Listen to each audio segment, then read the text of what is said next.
Majina yangu inaitwa John Kariuki Nyambura, na niko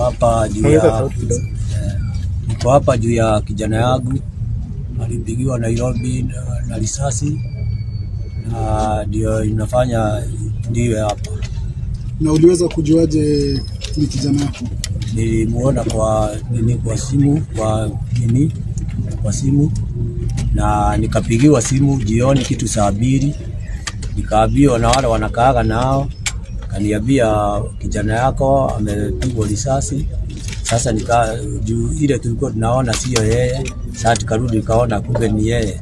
Hata kuna vile niliangalia simu hivi nikastuka roho, nikaona hai kwani huyu ni kama kijana yangu anafanana, lakini sasa sikuweka hiyo. Sasa mimi hiyo ndio sababu niko hapa. Hata huyo kijana akipigwa risasi mimi naona kwa simu vile alipigwa risasi, na alikuwa anauza maski, si ati ni kijana mkora. Sikia kama anaiba. Sasa miaka ngapi? Hapa na miaka 22 kama sijakosea sana kulingana na kitambulisho. Sasa ndio niko hapa, nimeenda huko ICU, nimelala huku.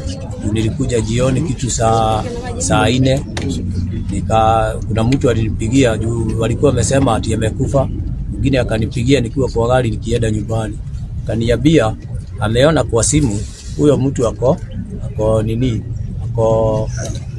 huko ICU, ICU alikuwa theater. Sasa akaniambia shuka hiyo gari, kama hujaenda wewe enda huko Kenyatta usiku. Sasa mimi nikakuja huko kitu saa 4, nimelala huko na bio ngojea. Sasa ngojea mpaka asubuhi ndio